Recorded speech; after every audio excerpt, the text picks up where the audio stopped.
This is Concepts, where two pretentious sirs quibble over ideas that explain today's world. Phil Shea and Steve Rose. My name is Phil Shea. I am writing for makeaskillcheck.com, and you can find more writing by me at hittingeject.com. Steve? My name is Steve Rose, and you can find more about me at steverosephd.com, where I write about mental health and addiction. Welcome to Concepts, the podcast where we explore concepts. Welcome back, if you're coming back.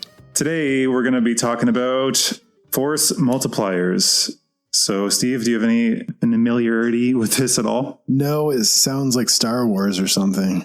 It's funny. It's actually, I'm not entirely sure where it came from. I just know that it is often applied in the military. It seems like a military science thing, which is why I'm actually kind of surprised you haven't heard of it. Well, I get the idea. It's more like you add this thing plus this other thing, and there's an exponential effect. Is that kind of it? Somewhat, yeah. It can be like that, but it's more like in the military, I was talking about tools or innovations in technology that allowed them to do more with less. So say you have a small platoon, and you equip them with new equipment or strategies, and they're able to fend off a force that's 5 times larger than them. That would be a multiplier of 5, obviously. But yeah, it's not necessarily exponential, like itself times itself. It could just be, say, one person with a smartphone now can do so much more than somebody like 100 years ago who had no internet or computers, right? Computers are a huge force multiplier. Yes. So technology, I guess, would be the force multiplier that we're typically referring to, is it not? Yeah, except I think I would make it technology more broadly speaking, because when people think about technology, they often think about like high tech, yes, software, electronics. No, technology could be a toaster. Yeah, or cooking, fire. Yes. I guess even like walking was a technology at one point. Yeah. Sleep. So these things are all technically technologies. A pencil. But I think, writing utensils are extremely useful. It's one of the reasons why I found Mandarin so difficult to learn is because you can't read very quickly or easily, right? So even writing is also a technology. So having these things can help you get more done. And again, since I always feel compelled now, since we talked about internalized capitalism, to be like, I'm not saying just be productive. I guess it's the same thing I'm trying to fend off that Tim Ferriss has been often misinterpreted as saying. We will be talking about him actually quite a bit in this conversation. Mm-hmm. But people think he's saying maximize all the time, just keep doing more. They think he's kind of, sometimes they misinterpret him to be like Gary Vee. Or Gary Vee's older messages about hustle culture. Well, Gary Vee is also misinterpreted with hustle culture too. And I think we've touched on that briefly. Yeah. So I think you're constantly wanting to not be misinterpreted as saying force multipliers, be always productive. Hold on though. I just realized this is one of the feedbacks we've been given was about dropping names like that. So Tim Ferriss is the author of the 4-Hour Workweek. He's all about maximizing productivity and focusing on the things that matter in life. Who's Gary Vee? He's an entrepreneur, social media guru, I guess you can say. And he's been promoting a lot of the hustle culture recently. Yes. So anyway, Ferriss is more about getting more waste out of your schedule and your day, getting more done in less time. So then you have more time to do whatever you want. Basically what we were talking about in the past couple episodes, I believe. Yes. Yes. More simply speaking, if you want to be more concrete, I have a quote here. This is the opening of the force multiplication Wikipedia page. Quote, in military science, force multiplication or a force multiplier refers to a factor or a combination of factors that gives personnel or weapons or other hardware the ability to accomplish greater feats than without it. End quote. That sounds pretty straightforward. Yeah, just get more done with the same amount of effort, basically. So more simply, if you want to think about very physical things, like simple machines, like I can't remember how many there are. There are simple machines like a lever, a pulley, a wedge.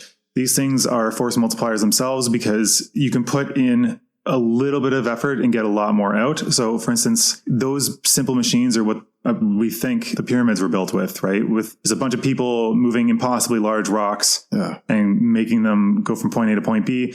We were able to, like the wheel, again, they use that as well to roll the rocks on what we believe was like logs. Yeah, that's the simplest way to think about it. Yes. So something like a lever or a lever, as they say, can allow you to lift something that's much heavier if you have the appropriate dimensions mapped out. Right. You just need a fulcrum, a lever, and just a point where you can place leverage. Is it lever or lever? It's both. So I was like, are you mocking my pronunciation? Because I don't think either one is universally correct. Okay. But I think it was Galileo who said, something along the lines of, all I need is a fulcrum and a lever and a place to leverage it, and I can move the entire world. So he was obviously very, very bought in on that capacity. Mm-hmm. So one guy I was watching, he was just some random gun enthusiast, not usually watching these things. He came up because I was searching force multipliers. Why are you watching these things? That's not you. No, it's just he was talking about force multipliers in terms of like the military. Okay. So he was claiming that it's not about weaponry or equipment, it's about tactics and strategies. So he's saying you can do different things in different ways. And even if you use the same technology or new technology in conventional ways, it might not be a force multiplier for you.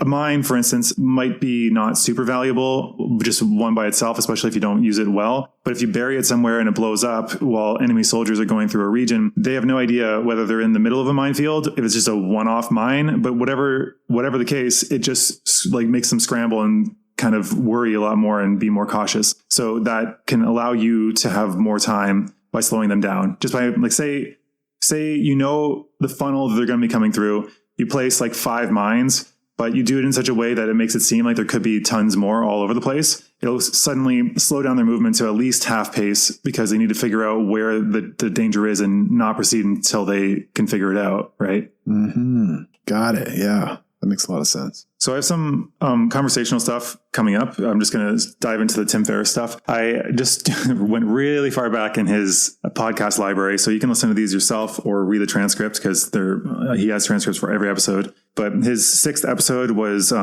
promoting something called Choice Minimal Lifestyle.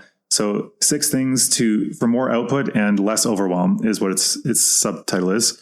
So I'm going to address this because it's related as an example of a strategy or tactic and not necessarily a physical tool or piece of equipment, because this is just a different approach, but it will increase your output potentially if you follow it. You with me? Okay. That sounds pretty useful, actually. Yeah, because that's kind of why I want to bring this up, because if you're looking around and you analyze the things you're doing, the reason I dipped into Ferriss is because he's pretty much a super proponent of all of this.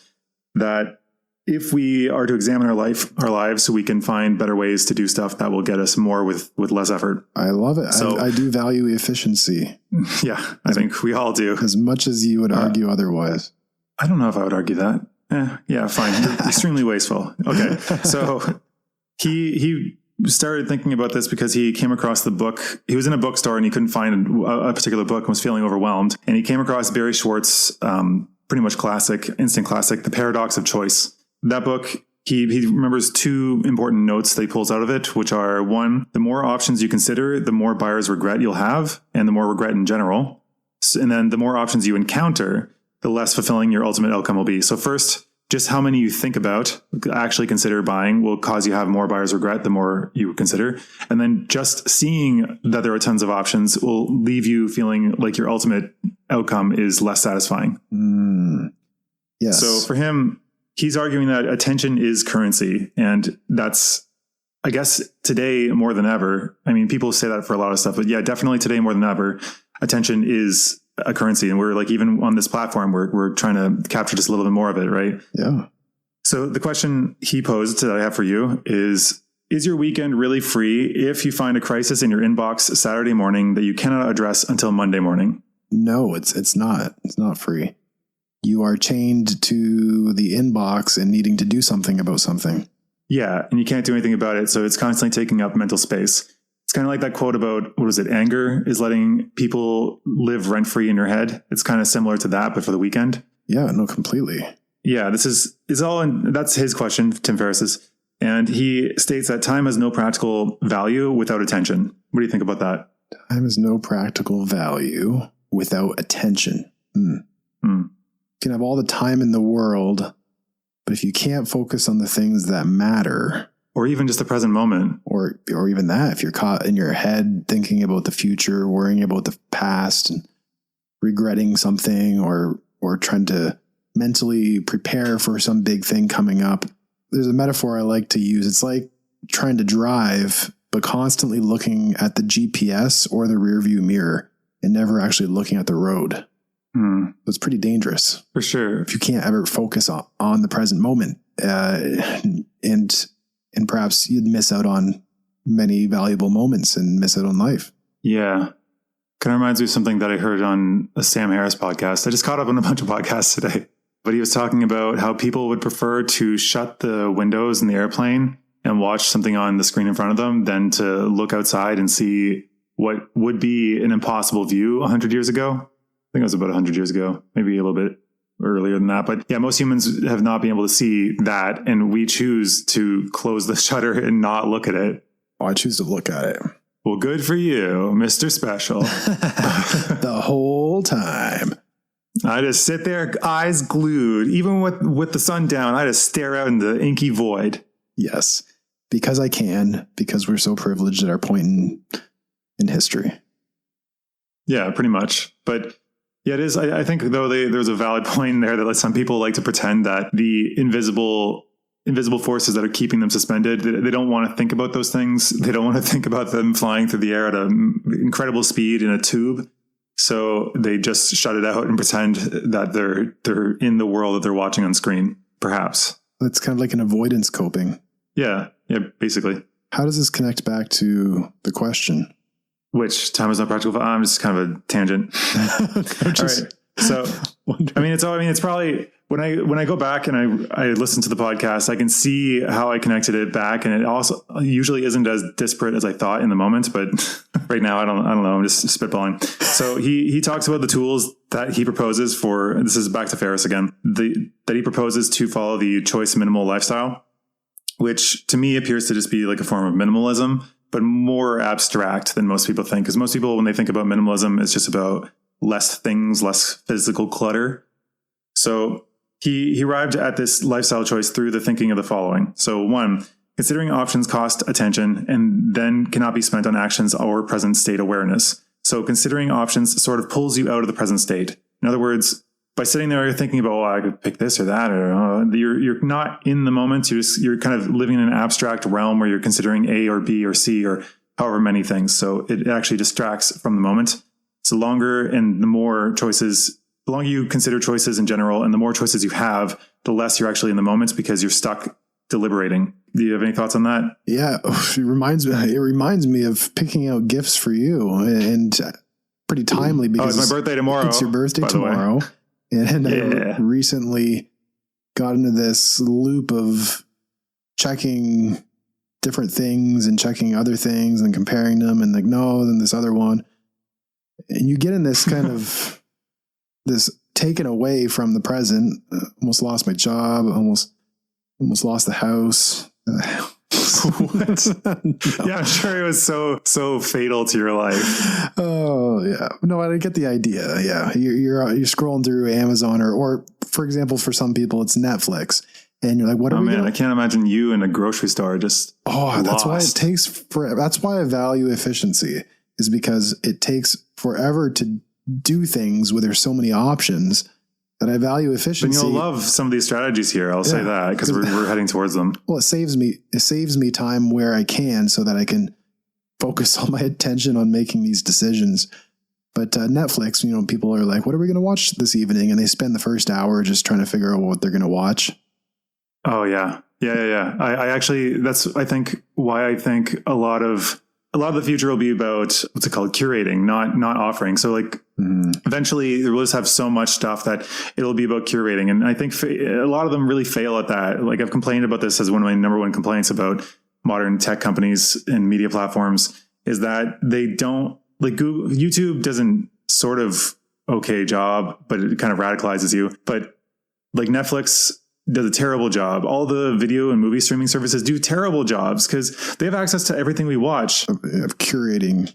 Yeah, it's just they keep pumping their own shit because they think, oh, they'll like our stuff, so then they'll come back to us. But instead, what they're giving us is just annoyance. I'm annoyed because you're pushing stuff that I have never shown any interest in, and it's front and center. Yeah, what you're referring to is the suggestions screen is really bad, particularly on Netflix. It's really not carefully honed in. From what I've seen, any of the streaming services, like Prime is just a pain in the ass to use because it keeps like faking you out, being like, watch this video. Oh, by the way, to pay for this one. Like, what? What do you even segment that off? What am I paying for? So anyway, this is gripes about stuff. But yeah, I think in the future, it'll be about curation. Like, people who have had similar tastes to you have also had a high chance of liking these things. Here's the served up instead of what we currently get, which is here's a bunch of stuff we made and that is popular because we're pushing it so much. And the entire page is full of just our shit, which is not anything to do with you. Like, what do I care what other people in Canada are watching or other people in my region? Are they similar to me just because they live in proximity to me? I mean, maybe a little bit culturally, but really no. So it's just dumb. Anyway, we're really off. I was going through his thoughts of how he got the choice minimal lifestyle. Okay, so number 2. Yeah, this is relevant to choice minimal lifestyle. I don't want to have to make so many choices. Yeah, it is. But let's refocus. What is it? Okay, 2. Number 2, shut up, is attention is necessary not only for productivity, getting things done, but also appreciation.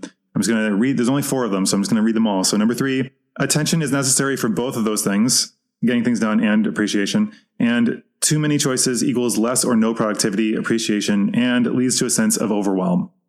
Yep. Pretty overwhelming trying to find a gift for Phil. I don't think so. Honestly, I have a lot of hobbies that you could easily find some small tool or a book on the topic that wouldn't be that difficult. That's my stake. But I mean, like, I already know what I like. So yeah, you know what you like. I don't know what you like. I don't even know you. Oh, yeah, definitely not. We don't have like a continually running dialogue about like all things, basically.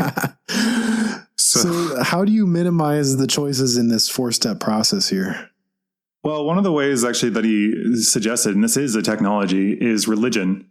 So religion actually forces a lot of choices out of your consideration. Like, you cannot do this, you cannot do that. They have very strict laws on certain things that just mean you never have to consider them ever. So that is one force.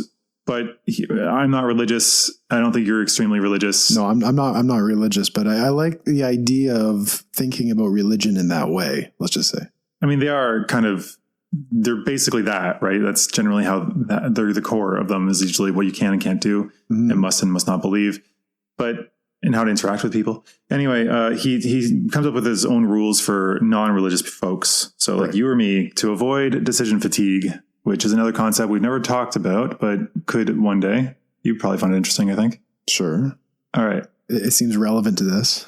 It is, but I don't know enough about it. Apparently there was a bit, I mean, there's probably books entirely written about it, but I haven't read them. Anyway, what he suggests for non-religious people. So there are 6 of these. Okay. So 1, these are all from his podcast, number 6 on his podcast. So 1, set rules for yourself so you can automate as much decision-making as possible. So for him, he doesn't really he probably gives examples in the podcast, but that's still, I mean, pretty straightforward, right? Like, don't check your emails every 5 minutes. Like, check your emails maybe once an hour or once every few hours. For instance, for him, I know he limits that to 2 times a day. Right.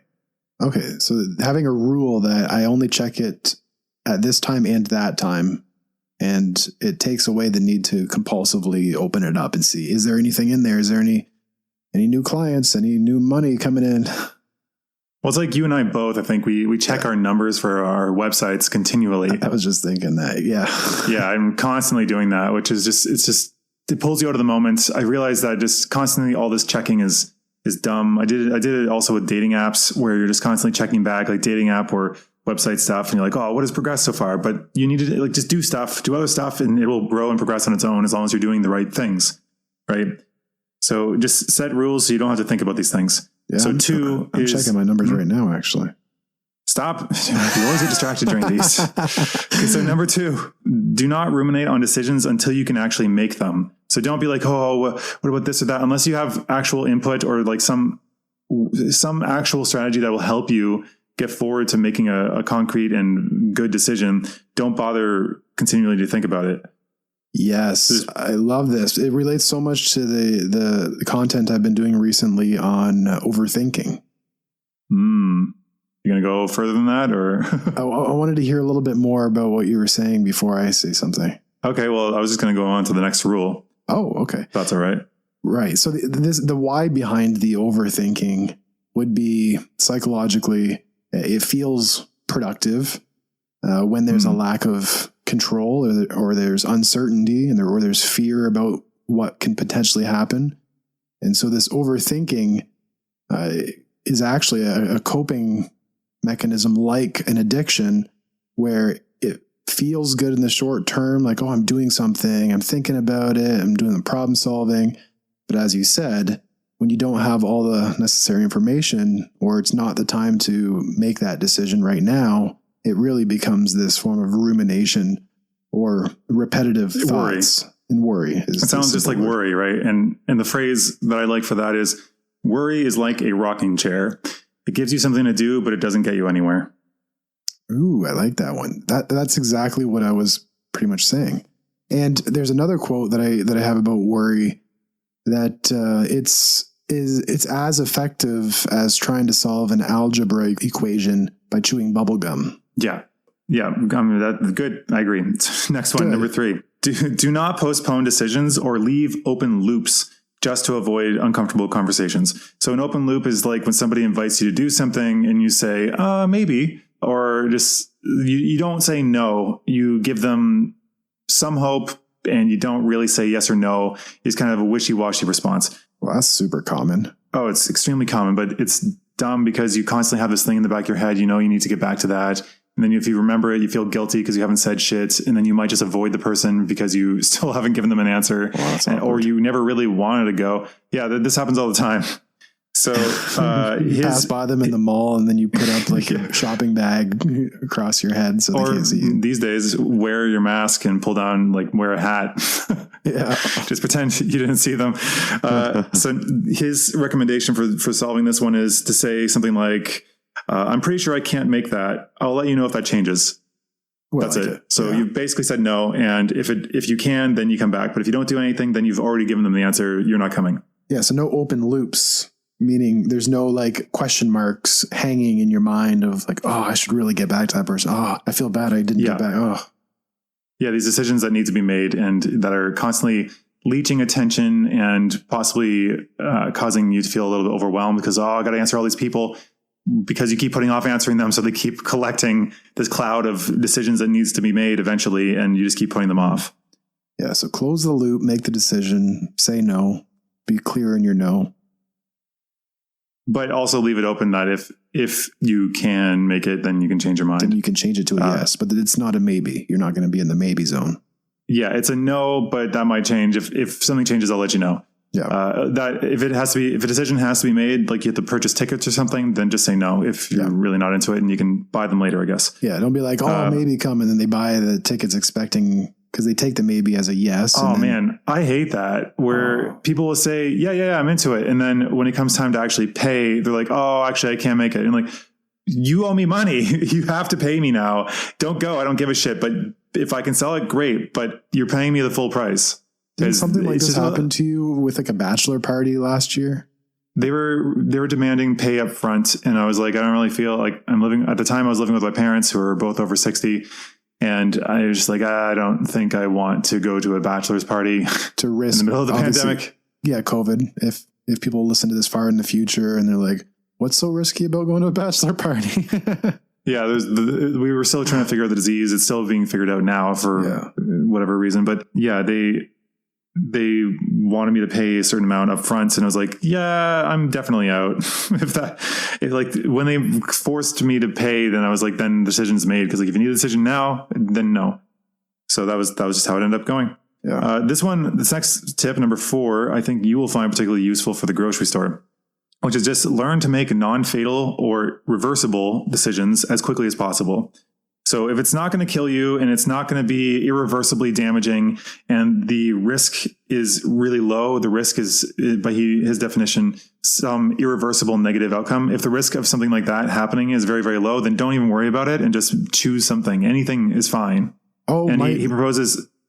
Okay, keep going. I'm going to make a correction about my grocery store issues.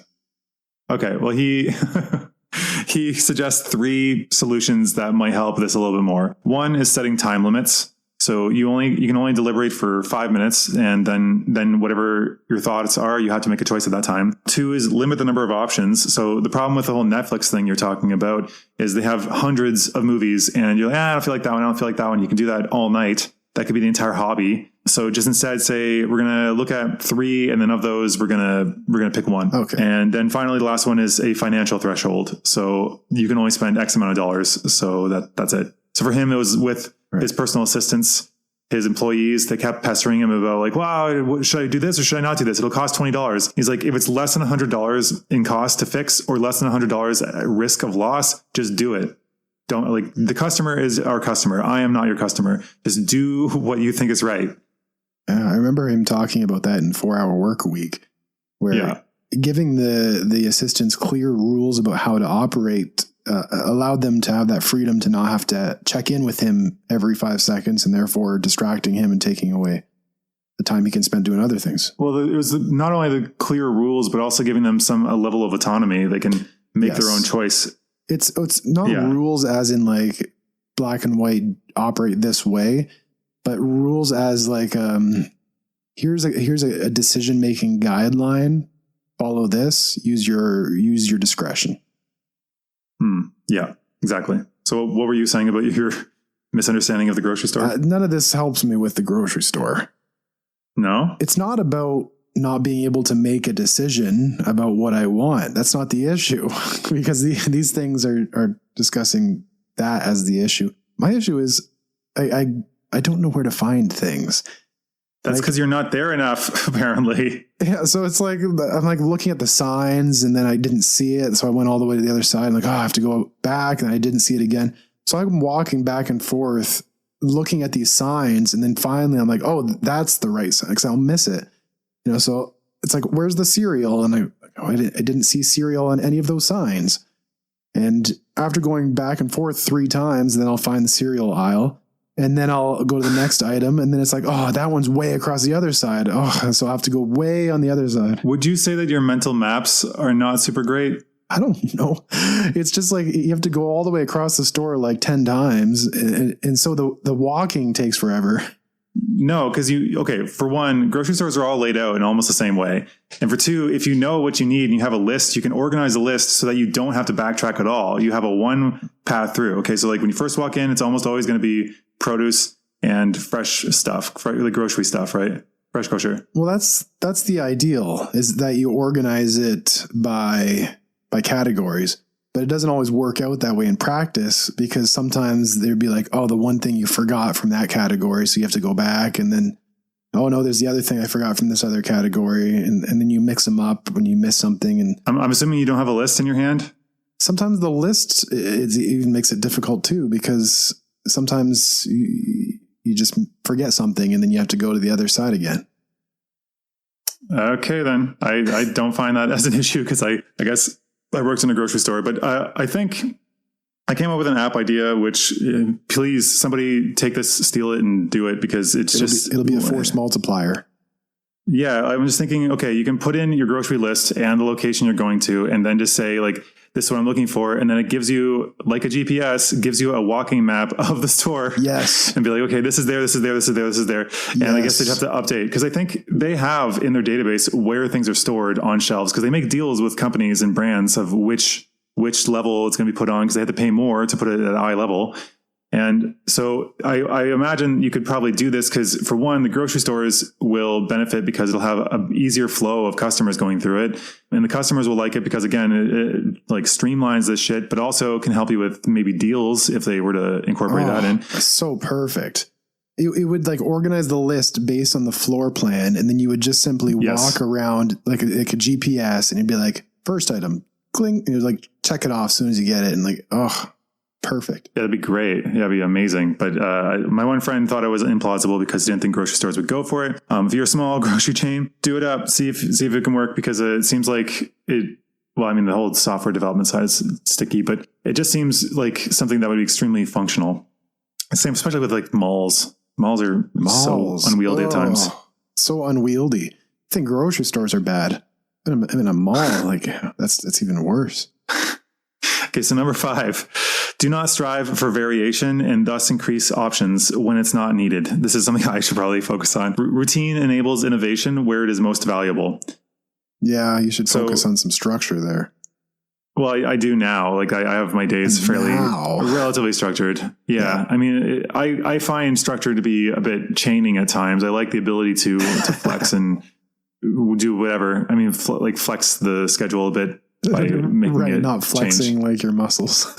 Yeah, I gotta like show off my guns. Flexing. Yeah, so he says, do not confuse. Okay, this is his take again. Do not confuse what should be results driving with routine exercise, fuel for breakfast, with something that is enjoyment driven. So results driven things should be routine where you don't think about it. It just keeps chipping away at this big goal you're going towards. Whereas if it's enjoyment based, you don't want it to be just a routine. For enjoyment, you probably do want some variety. But if it's going towards a goal, like you're trying to get jacked or something, you need to have just routine. Stop making all these stupid choices and decisions and variations and tweaks. Just do the 80% that's going to get you the maximum amount of results. Or 20%, I guess. Well, it's interesting separating the enjoyment from the results. I typically don't do that. I've integrated them typically, and I also find enjoyment in routine. The ritual of it. I don't find too much enjoyment of that, but I did think that we mentioned this briefly in a voice note about how holidays such as Christmas or season-related holidays are a celebration of continuing to exist in that location and having a stable enough life as a species that we're able to have these rituals. So that the ritual of, say, Christmas shows that your family and community has been successful enough over enough time that having a seasonal holiday actually makes sense. But if you're like a nomadic group, that you're not going to have probably a seasonal holiday with a particular food because you might not know if it'll be available there. Yeah. Hunter-gatherers or other types of early civilization, be very difficult to have those calendar traditions going on there. Yeah, well, if they had a calendar at all. And then the final one is regret is past tense decision making. That I thought was insightful. Regret is what? Past tense decision making. It's making decisions again in the past when you can't. Oh. The decision's been made, and your regret is that you couldn't have decided differently. So you're trying to continue to make decisions for something that is impossible to change. I like it. It's a very interesting way of phrasing regret. It's like you're trying to change your decision in living in the past. Yeah. Okay. Yeah. So the next thing I had to talk about was something called the Boyd loop, B-O-Y-D. It's from a Air Force pilot and Pentagon consultant, but he claims that it will affect tons of things, including business, sports, law enforcement, and military operations. I'd imagine it actually probably would help even more, but he was famous for coming up with something called the high-low mix, which was having a large number of less expensive aircrafts coupled with a small number of extremely capable silver bullet aircrafts, which was able to have the effect of a much larger force by having this kind of mix of cheap and expensive and powerful things together. So his orders are, there's 4 steps for him, and he applies it to those areas I mentioned before. First is observe. So make use of the best sensors and other intelligence they have available. Second one is orient. So put the new observations into a context with the old technology or observations that they have. 3 is decide. So select the next action based on the combined observations and local knowledge. With these new observations and intelligence and the innovations, when looking at that in the context with old technology or old approaches, is the transfer cost worth it? Are the benefits actually that much more worthwhile? Is it that much more efficient, or is it better to stay the same? And that particular topic, I think, is related to what you've been talking about recently, which is arguing for the strengths of staying the same. Yes. Want to talk about that for a second?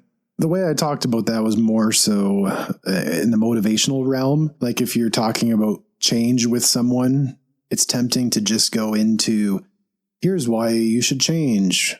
why do you think you should change? And then just talking about why they should change, when really in reality, it's useful to bring as much attention to the reasons for staying the same, and to have the courage to even ask those questions about what are the benefits of what you're doing right now, and why would you want to continue doing what you're doing? Because if you don't bring attention to the reasons for staying the same, those reasons don't go away. They're still there. They're just more unconscious, and actually can drive you back to staying the same, even if it's not in your best interest. Especially if the person's going to rebel, because by only talking about the benefits of change, you're effectively not making staying the same an option. Nope. Meaning you're kind of taking away agency, right? You can't stay the same. You're shaming the idea of what they're currently doing as well. Yeah, it's invalid. You're not making fun of them explicitly, but the implicit message is that what you're doing is invalid. You should be doing this other thing, and it's just not a helpful way of operating. I actually used that thinking today to help one of my friends, because she just took a break from her work, and then today was the first day going back, and she said, I think I feel like everybody hates me or is angry at me for having taken time off. And so instead of doing like what normal people do, what do normal people do in that context? So right as you said that, I had like an internal dialogue as if I was responding. In my head, I was just like, oh, well, maybe they do. Yeah, that's kind of that's just what my internal dialogue said. It's kind of, but obviously that's not normal, right? No, that would not be normal. So normally the reaction would probably be, no, they don't hate you. They totally understand. No. It's okay. You're good. They understand you. Yeah. Reassurance. But I guess my knee-jerk reaction was probably kind of honed over years of working in this the addiction field, I guess, where you're always thinking of motivation. Yeah. And being very careful with your language. I actually did what you were thinking. I said, well, what if they do? And like, are they going to kill you, or are they just going to whisper about you? Are they going to like chase you out of town, or are they just going to put up with it and get over it eventually? Because maybe they do hate you, but this is a blip in your life. It's just get through it, because this is not even, this particular job is not particularly important. But even if it is, it's all fleeting. And while those things do hurt, like it is, but like, as far as things go, social ostracization can hurt for sure. But if you keep it in perspective that they're not tar and feathering you, or like chasing you out of town, or doing something far more malicious, it's survivable, and you can get out of it still. Yeah, and it's interesting that we had kind of a similar response. And I'm taking it from you though, so where I would have taken it though, rather than that direction, which it's a good valid direction. But I guess thank you for validating me. My next step probably would have been, and it probably says a lot more about them than it says about you. Isn't that interesting? Yeah. So I bring some curiosity to it, like, wow, isn't that interesting? It's kind of funny. They're reacting that way. Well, it's an interesting response there, and probably says a lot about their mentality and their satisfaction in their life. So I'd kind of flip it that way. True, though nobody's actually shown outright aggression or said anything, so there's nothing to comment on in that front. Anyway, I'm gonna close the loop. We're having an open loop here of Boyd's loop. The final one is number 4, act. So carry out the selected action, ideally while the opponent is still observing your last action. So this is to try to catch. This is when you're, I guess, dealing in, like you said, business or sports. You're trying to observe what they're doing, orient with the new observations, and come up with some way to counter it. Then decide whether it's worth pursuing, and then quickly act while they're still reeling from the last thing you did. It sounds kind of violent in a way. It's like, well, it was developed for war. Yeah, it's like shoot them in the foot so you can distract them, and then go do something else, and then. Do you remember that you had to come up with a move in Taekwondo, and you pointed at their face, you yelled stomach, and then you kicked them in the groin? Oh, you remember that? Yes. Oh yeah.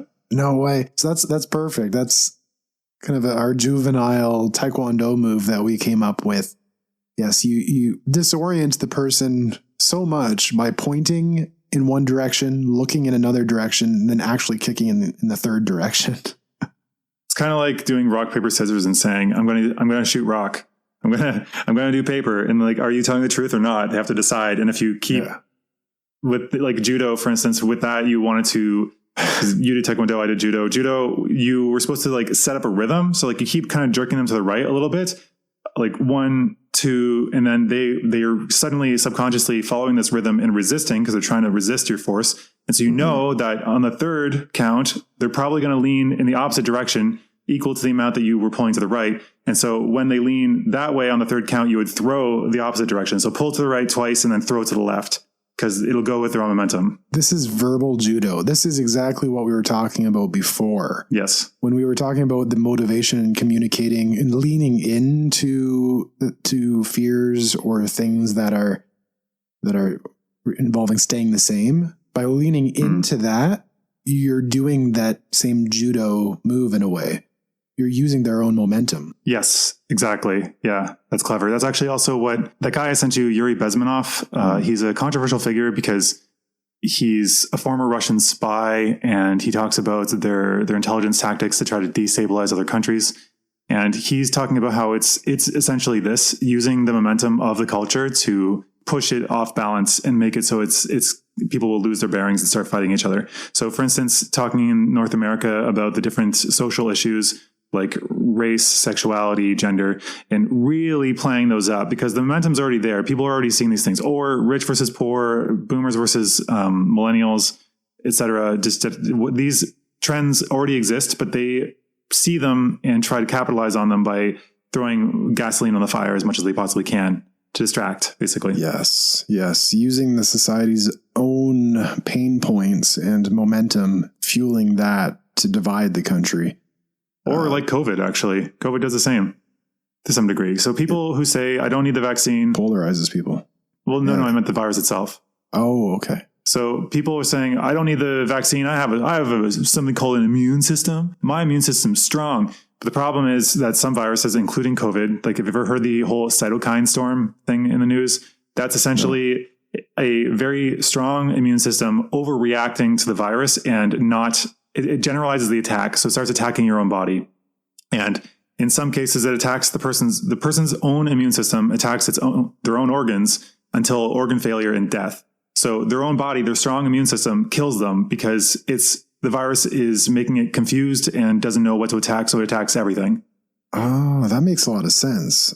So a strong immune system could be a vulnerability in that it overreacts and it just implodes itself. Yeah, this is, again, out of our realm of expertise, but from what I've seen, very much. If you're vitamin D deficient, your body is more likely to attack the wrong things, to not have a good targeting system, so it could start attacking other things. So the people who have had these cytokine storms seemed to be more vitamin D deficient. That's why they kept pushing that, because it stopped people from having their own immune system attack themselves. But this is the thing, like people forget that viruses are not just one thing. They're very complex. Right. And some of them they only kill the strongest people. I want to say Ebola is one of those. I think it turns your immune system against you and that ends up killing you. Your own defenses end up killing you. So it's not a matter of having good or bad immune systems, because having a really strong immune system could be your death depending on the virus or that's disease. So interesting. Yeah. This is all kind of like the different versions of the judo metaphor. Yeah. Force multiplying. Yeah. The strategy is to use their momentum. That is a force multiplying technology. So it's already going in this direction. So let's continue following it. So the final thing, I have 2 things left, or 3 rather. One is another thing on Tim Ferriss. He has something called the not to do list. I think this is episode 8 of his podcast. I have one talking about another example of a force multiplier, and then a ton of examples that I just came up with off the top of my head. So the not to do list, I thought you might find this interesting. Okay. This is avoiding all these things. So 1, do not answer your phone. Do not answer phone calls from unrecognized or unknown phone numbers. This is the reason for this. Yeah, because it's a task switching cost. So I use do not disturb mode on my phone. I just shut it off so that I can't get any updates, and I get my computer to do similar things. But it's a task switching cost. Every time you switch tasks, it actually costs you mental energy to do that, and it slows you down every time. Apparently it takes about 20 minutes to get back in the groove of what you were doing before.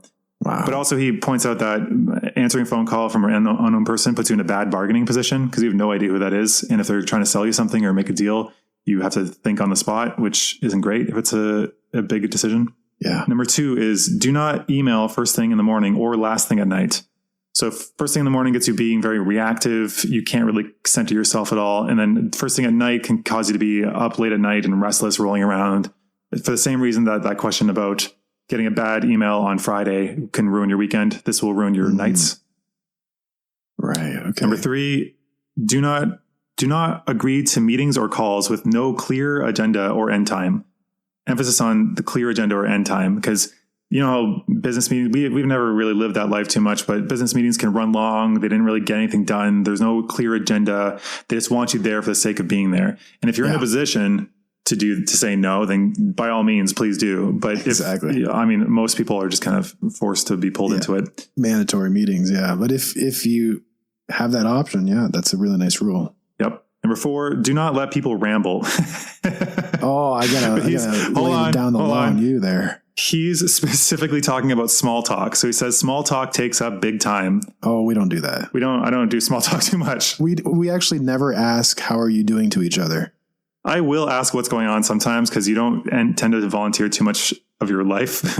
I don't think I've ever asked how you were doing. Because I spontaneously say this stuff. I'm maybe with you, possibly an overshare and those things. No, I never have. Yeah, you tend to do the opposite.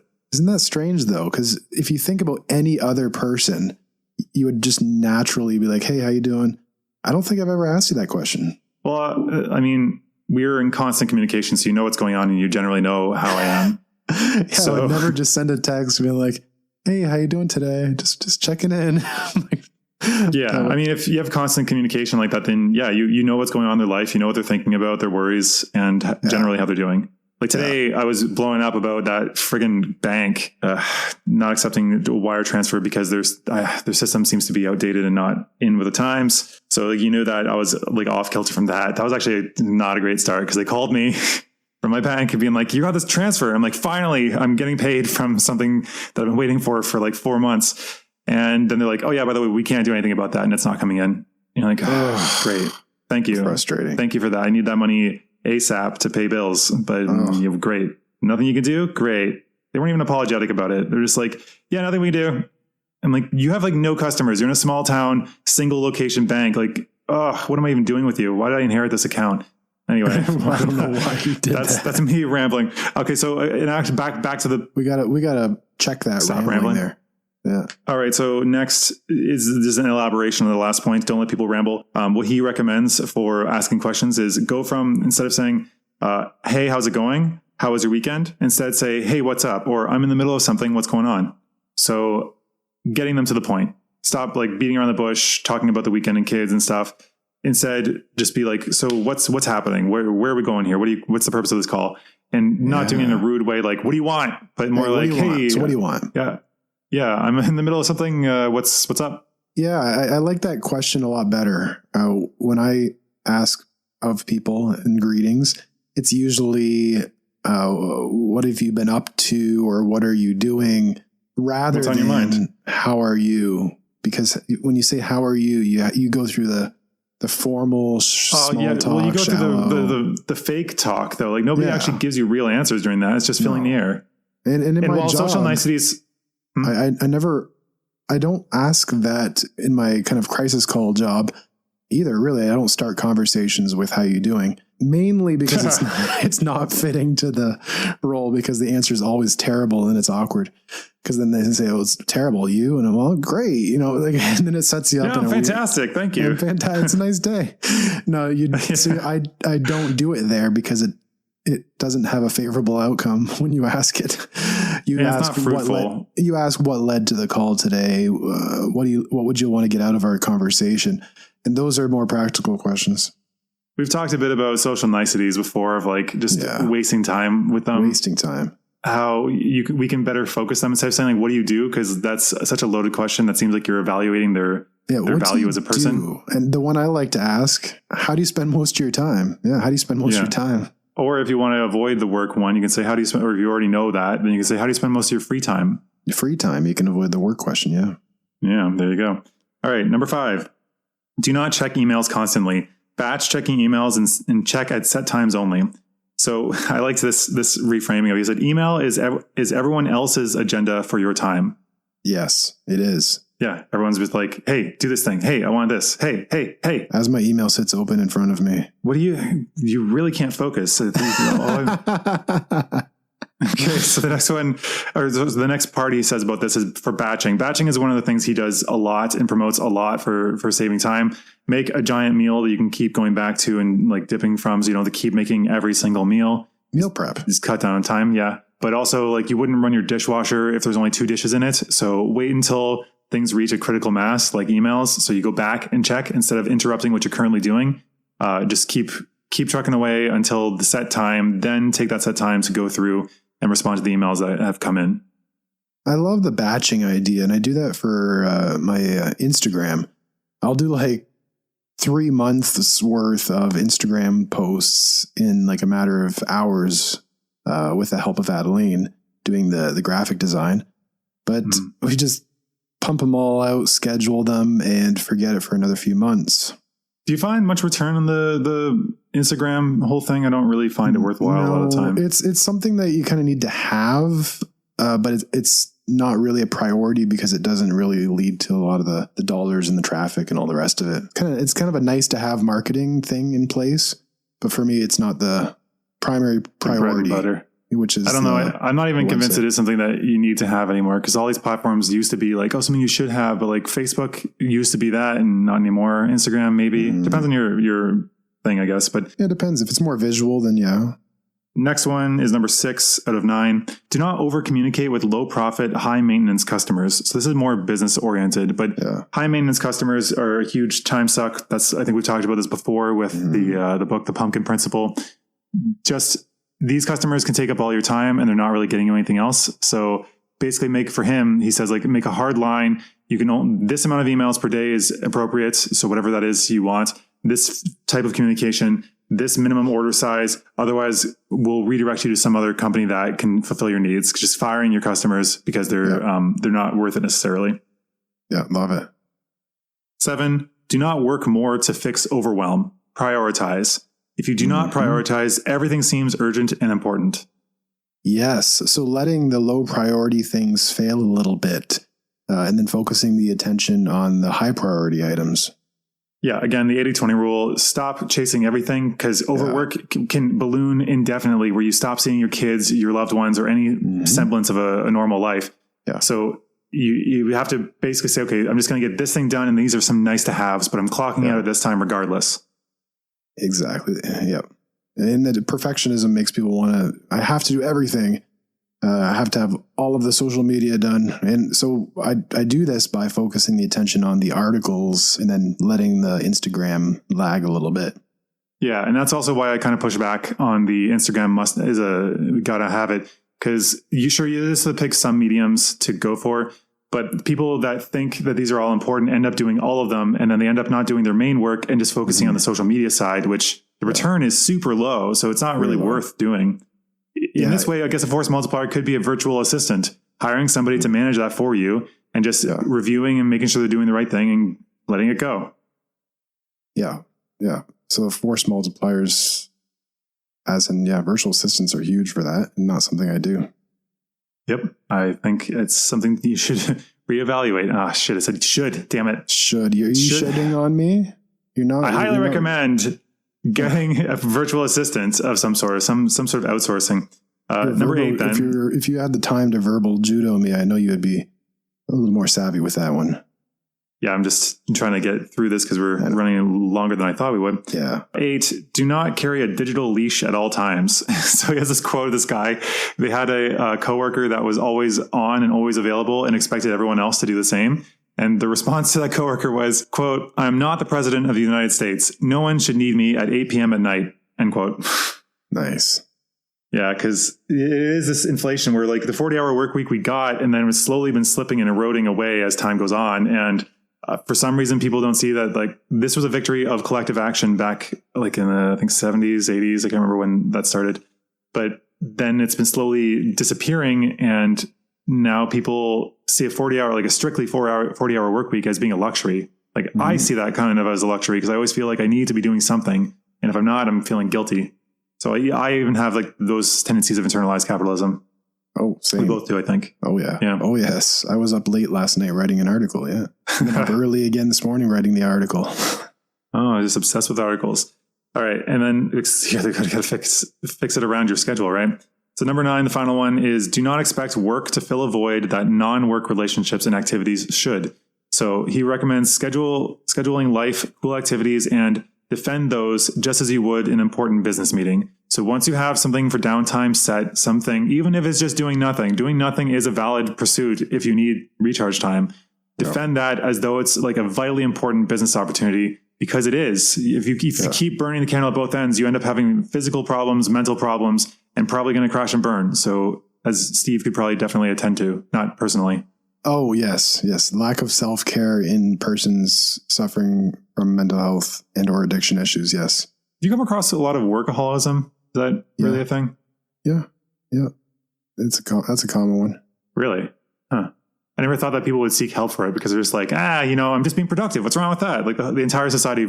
That's never the thing that people seek help for. It's usually the alcohol or the substance. Yes, it's usually the alcohol after the work. But then we look at it and like, well, your work situation might be causing that. And then we look at the work. So. Yeah, the book I'm reading right now, which if you read it, you're going to be compelled to do an article on. It's called The Big Leap. And it's talking about how a lot of these things we self-sabotage because we don't see where the actual influences are coming from.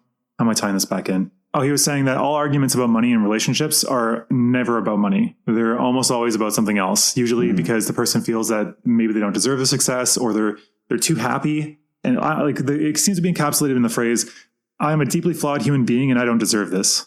Yes, that is it. Shame. Yeah. Shame on you. Shame on you. But it's more, that's self-inflicted a lot of the time. Shame is very, very self-inflicted. I think back in, the Victorian times, perhaps shame was more socially inflicted or other inflicted. These days, it's very much self-inflicted. Oh, yeah, for sure. So I just thought of this one. I came across this one guy's video and he was talking about how style, but I'm going to expand it to presentation as a force multiplier. So I don't take this into account nearly enough, mainly because I don't spend much money on clothes. I know you definitely consider it a lot more. You are much more snappy when it comes to dressing. Thank you. Very, very, very sharp. Like our sharp and smart and good looking audience. Oh, yeah. Our intelligent and beautiful. I mean, if you ask me, we have the most beautiful audience that there ever was. And they're so great. We have the best audience. We do, clearly. Yeah. So I think for this, it is simple because if you just look cleaner, then you can end up impressing people more. Like, this is why I think that like a suit is a uniform that commands respect in society for men, at least. Because if you're wearing a suit walking around, you seem like a very important businessman. And maybe like, what's going on with this guy? He seems like he's got something going on. But I usually wear t-shirts and jeans. So I'm foregoing that. You're not capitalizing on that area of things. No, I presume that having calm confidence and dressing down makes people think that you're just one of those tech millionaires. Oh, yeah, right. Yeah, look, he's so confident. He's wearing this. What? How? Look at that tech millionaire. Yeah, right. People don't think that. I like to just convince myself. It's one of my enabling beliefs. Yeah, enabling you to just keep wearing t-shirts and jeans. Yeah, I just got some mustard stains in here, but who cares? I'm going to keep chatting people up and doing whatever I want to do. Who cares? They're going to think I'm a tech millionaire if I wear this. Yeah. So this guy points out that in the past, 20% of income would be spent on clothing because it was all handmade. And so his main point for if you want to dress better is to buy less, but buy better quality stuff. Mm-hmm. So instead of buying disposable shit that's just fast fashion, don't bother. Just save up, get something that's tailor-made, and that will last you indefinitely. But again, this is a privileged thing because it's more expensive to be poor. You have to save up enough money to buy something that will last. Yeah. And it is cheaper long term, but sometimes you need something now, and that's what you have to do with. Mm-hmm. Yeah. So I have a list of just examples here. I was going to say that we're not going to dive into them too much because we're already in the recording time over an hour.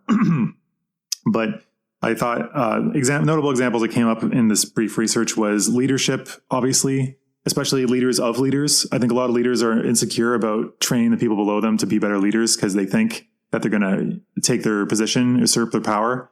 But instead, if you're a leader that trains leaders, then you can influence the leaders and then they can influence all of their followers, which exponentially increases your reach. In this case, it would be an exponential reach expansion. Very nice. The next is like Gatling guns were an important one. Networks in general. I think an interesting rule I found for networks was that the value of a network is the number of nodes squared. So if you're I think it was originally talking about software and digital networks, but I think it includes social networks in general. Because I'll ask somebody that I know that's more in this field, hey, do you know anybody that knows anything about this? And then they will connect me to somebody else. So yeah, it's very easy to find these people. Smart friends. There's that story from Scott Adams, if you remember, about him giving talks. He was an author and comic artist at that time.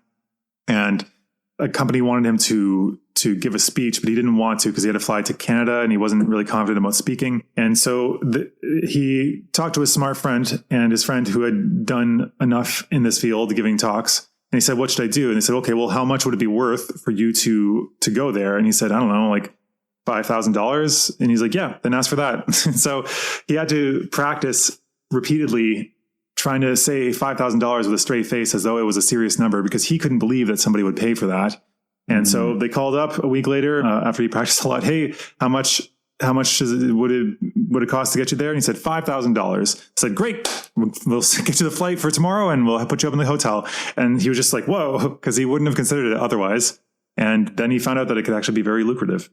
The final examples are judo, time management, saying no, I guess love, kind of, software, marketing, email lists, arbitrage, which we talked about in the last episode, buying from a lower cost area and moving into a higher cost area, and just, I guess, efficiency. Anyway, that's it. That's all I got. Thoughts, Steve? I love this topic. And we talked about it longer than we expected, but it's useful. It creates efficiency. It's in line with my thinking on how motivation works and verbal judo and all the rest of it. So good job. Thank you.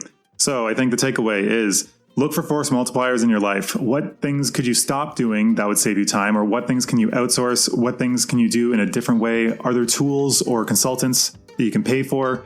Because especially if you run your own business, it's smarter to use somebody else's expertise to do something instead of teaching yourself. So if you don't know what you're doing, you're at kind of like a plateau, or you could be doing things more efficiently, then it's best to try to do that by possibly hiring a consultant. Like we have said before, like a good accountant can actually pay for themselves several times over by saving you money in tax. So these things are force multipliers, and we should maximize them as much as possible. Thank you and good night. Take care.